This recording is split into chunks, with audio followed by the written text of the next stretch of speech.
Hello everyone, welcome to my YouTube channel Learn GSP with Mahesh. Today we'll see the first case study in the new version of Professional Cloud Architect exam, which is Mountkirk Games, which is having a newer style of content, and the content is more focused towards first-person shooter game. So let's get started. I'm happy to share today that I'm going to do my 250th video. So this is really a great occasion for me, and thanks a lot for all your support. All right, on 30th of April, when I shared my 249th video, I had shared the screen and I had shown that the old three case studies, Terram, Earth, Mountain Games, Dress for Win was there. So this is the same page now because today is 5th of May and that's the reason you don't see anything. The older content has been removed. It's always going to be the newer content. And looking into the Mountain Games case study. So if you look into it, they have very specifically mentioned they want a first-person shooter game. That is one thing, and they have also very clearly mentioned the backend needs to be GKE, Google Kubernetes Engine, and because it's going to be a gaming application, there is going to be definitely a leaderboard to know who is leading the game, who has finished stage one, who has finished stage two, something of that sort. So for which they need a multi-regional Kubernetes, multi-regional spanner instance. So that is also very clearly mentioned. And what we are going to see in this demonstration is basically how one can have a gaming application deployed on Kubernetes. And what I would suggest is you don't need to do lots of research. Google already has a good amount of documentation. So the Google Next videos are really, really helpful. So exploring those things, I came to know there is a article like this where they talk mostly on an article basically on deploying Xonotic games using Game Server. So there's another new component which Google has introduced called as Game Server. So that's going to be one of the building blocks for this case study. So Xonotic Games is basically an open source game. So you can directly go download it onto your laptop, Mac, Windows, Linux, and play it on a standalone mode. But if you want to play a multi-player game, you can use this option. So we are going to just use this article itself and do it. It's going to be most of the commands are going to be a copy paste, but here and there I would like to emphasize on some important tips and tricks basically. And this is a real indication that there's good amount of GCP documentation. So if you refer to the documentation itself, right, most of the content is going to be there. So like documentation is the king again. So let's go follow the documentation. The first thing which we are going to use is, as the article itself mentions, Game Server and GKE. So if you go to the console, what I have done is I have pinned these services which we are going to use: Kubernetes Engine, Game Server, and there's going to be a firewall rule. For that, have pinned my VPC network stuffs. So the Game Server is going to be available under other sections. So if you wanted to know where it is available, so it is under other Google solutions. Okay.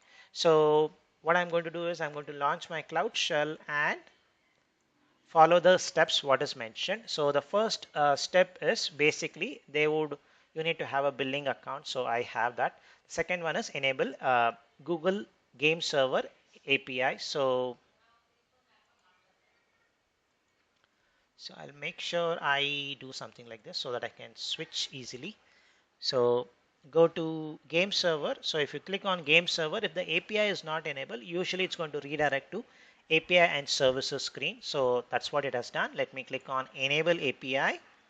Once the API is enabled, what I'm going to do is basically copy the next option, which is going to be download the Xonotic game. I have already downloaded it, so you can also download it. The next part is create a Kubernetes cluster. So what I'll do is I'll go inside, I'll create a folder. So because we are going to supposed to create some files, so I'll call this as Game Server.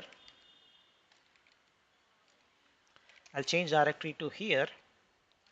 Then run this command, and this command is going to basically take around 4 minutes or 5 minutes.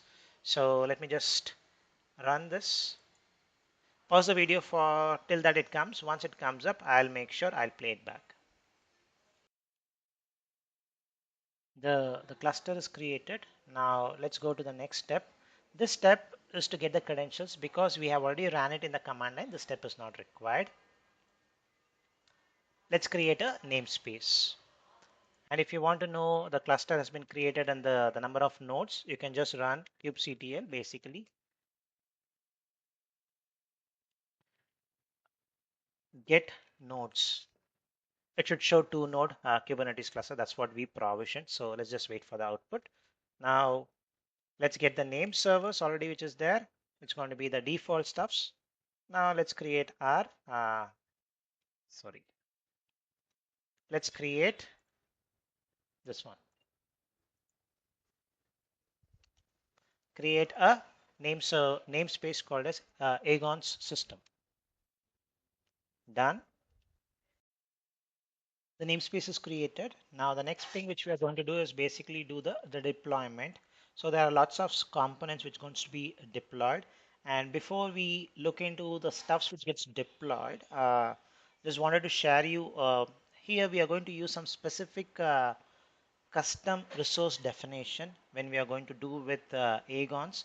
So let me just show you that. So in Agones system, you are going to have a pod equivalent specification called as game server. It is exactly the same specification. So this is a CRD, custom resource definition. Similarly, deployment we would have seen in most of our Kubernetes related videos. So the equivalent of that in Agones is going to be called as fleet. So exactly the same thing. So if you're going to create a fleet, it is nothing but basically a deployment. That's it. So we'll copy this, clear the screen, run it, which is going to create lots of Agones related stuffs. And once it creates that in that specific namespace, we'll do the remaining part. So let's just wait for it to finish it off.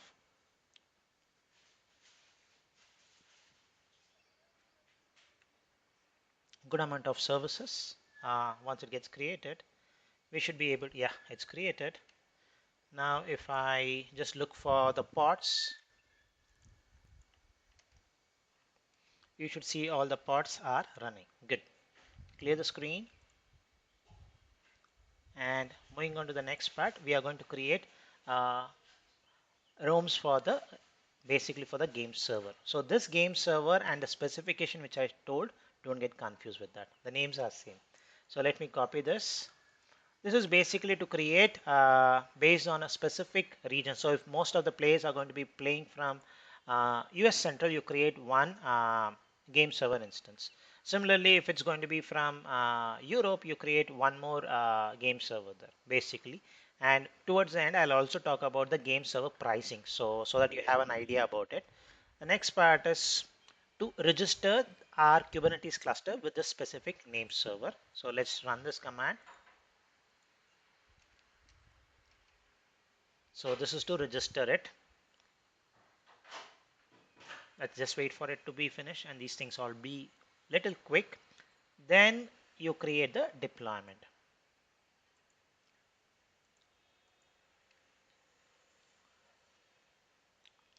Waiting for it to be completed. Done. Now I am in this working directory. I'm going to create a couple of files basically for the fleet creation. So if you see this fleet creation, as I showed you in the slide, if I just go back, so basically we are going to do this one.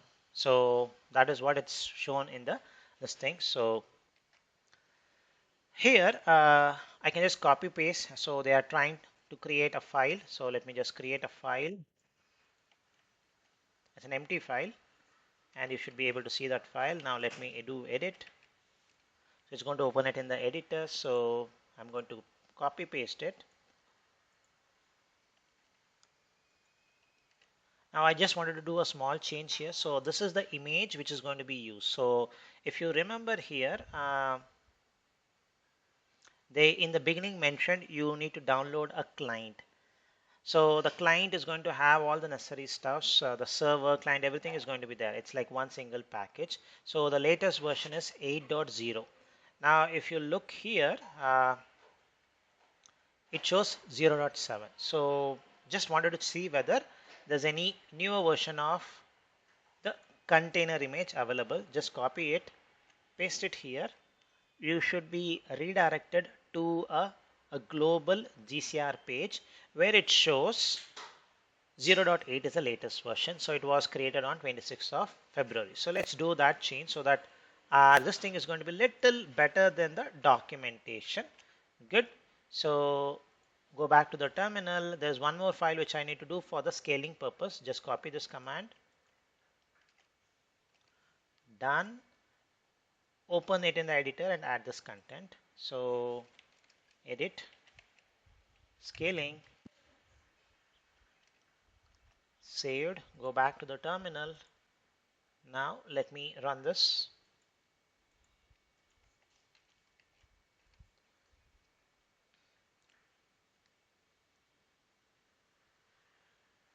Done. Final rollout. So you want to do this in the command line, you can do it. If you want to do the same thing in UI also, you can do it. I would like to do it in the UI just to show you how it works. So it's going to be slightly a different one. So let me just minimize this and just click on this one more time. The content needs to be refreshed. Let me just see whether I can see the contents properly. Yes, the stuff which you did is showing here. Now if I go to my deployments, basically you see the deployment. You can click on view the list, view the config file. Currently this config file, so if you see here, config1 is currently inactive. So you need to make it active. That is basically the rollout option. So if you click on manage rollout, so currently it's going to be default. So nothing has been deployed. So if you just do this, it's going to create basically a deployment. In this context is going to be called as fleets. So click on this, add it.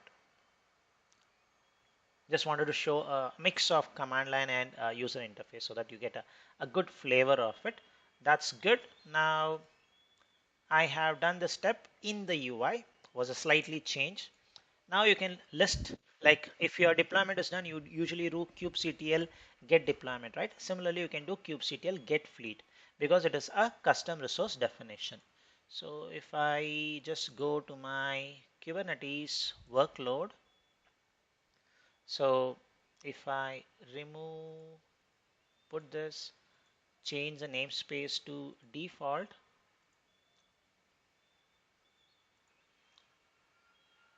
I don't see anything. It should have been done, but let me just see it.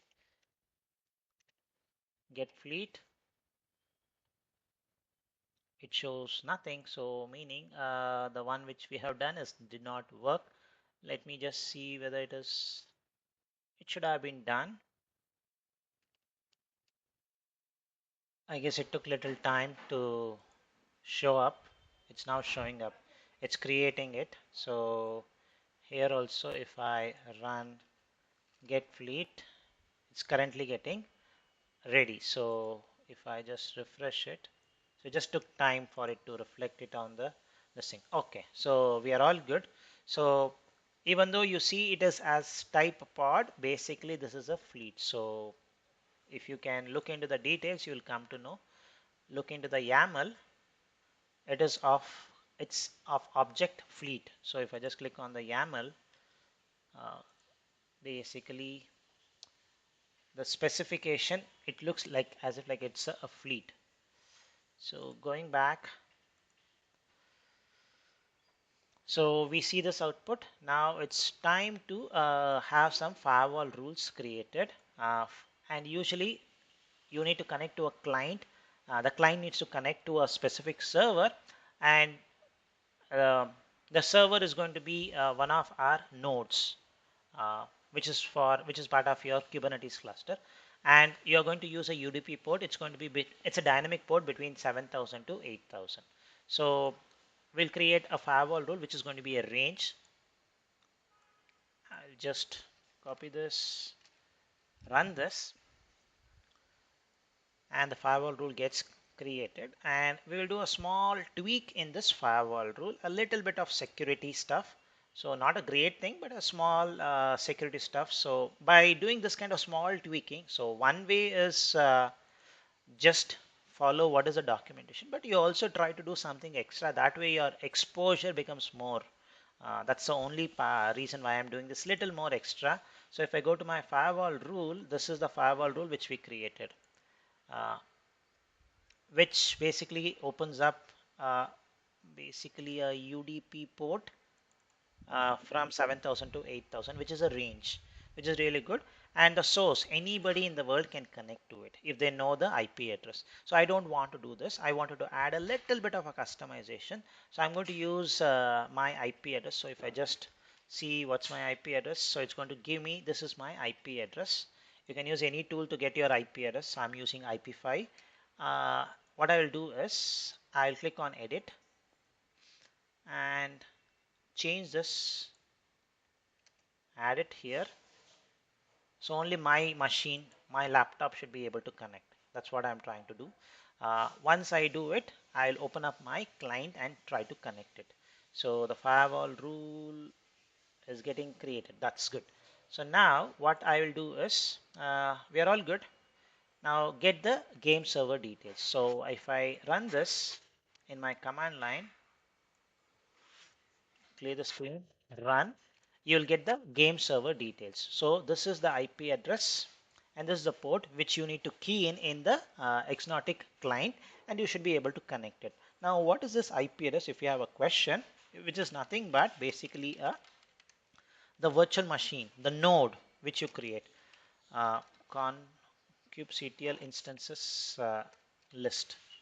So we created a 2-node Kubernetes cluster, right? So there are going to be 2 nodes. So if you see here ending with 37. So this is your second virtual machine, so, or the nodes IP address. So to that specific virtual machine and port 7245 is what we are going to connect. So how do I going to connect? Basically, I need to launch my Xonotic client and go use it. So I will minimize my screen and go to my desktop where I see this game. I have unzipped it. Just make it unzip it, and you have to open this xonotic.exe. So let me just double click on it, and to show you on the screen, I have reduced the resolution of this to a smaller screen. So what I'm going to do is basically wait for it to launch. Once it gets launched, there are going to be different modes: single player, player, multiplayer. The setting is what I had changed it. So if I show you this is the setting. So if you make it as full screen, it's going to be full screen, but I wanted it to be little less so that I can show 2 parts of the screen. Multiplayer, this is the place where you have to enter your IP address. Now it's going to be a little difficult. You cannot copy paste it, and you see lots of public game servers available. So you can choose one of them and you can play, or you can use your own instance which you have provisioned it. So what I'm going to do is I'm going to do something like this.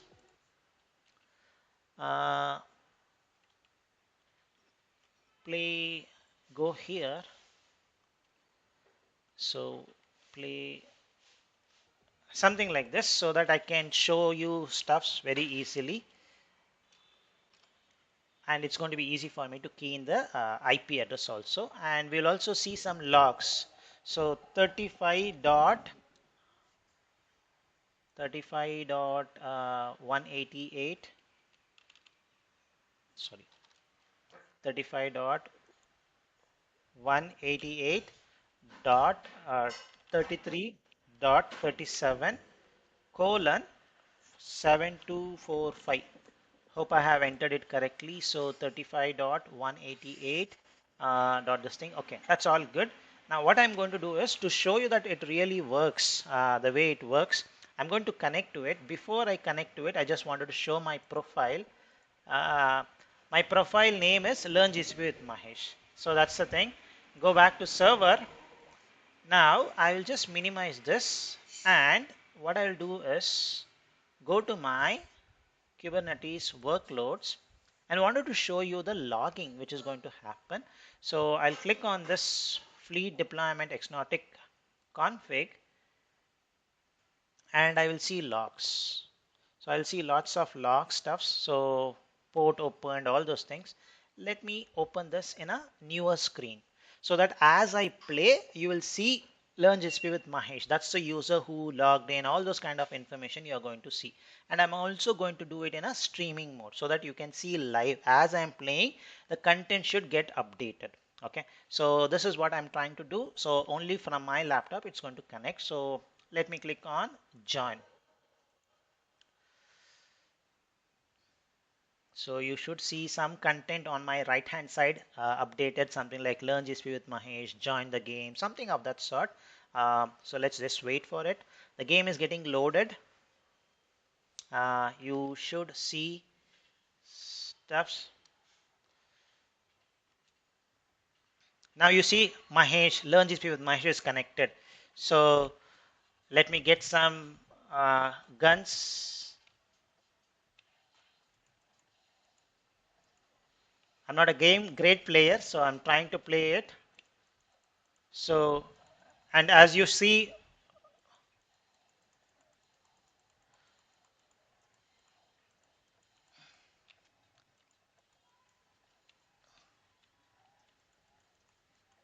the logs getting added on the fly.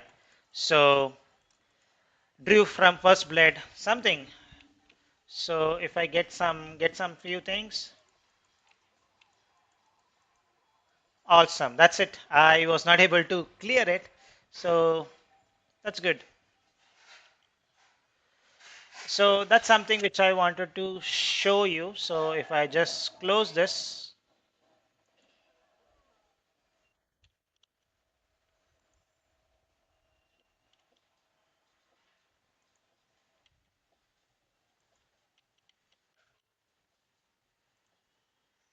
so now if I see it, you see the complete logs, folks. Along with me, there were bots who were playing games with me.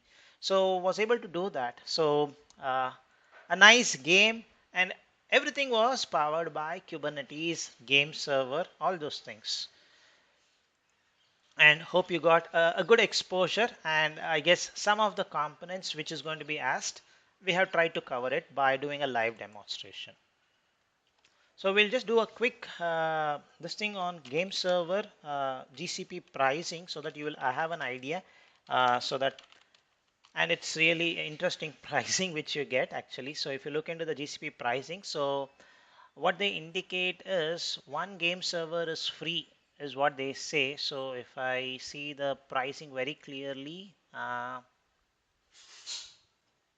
so if you see here starting from January 2020, there is no still additional charge for the first cluster we manage, but additional clusters will be built. So more the clusters, more the game servers, you will be charged. But the one which I did is only a charge of my Kubernetes cluster, not the game server.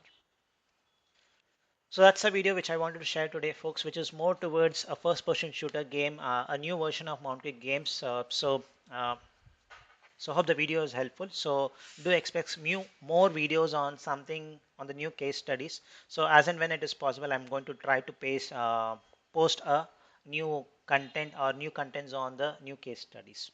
Thank you for watching.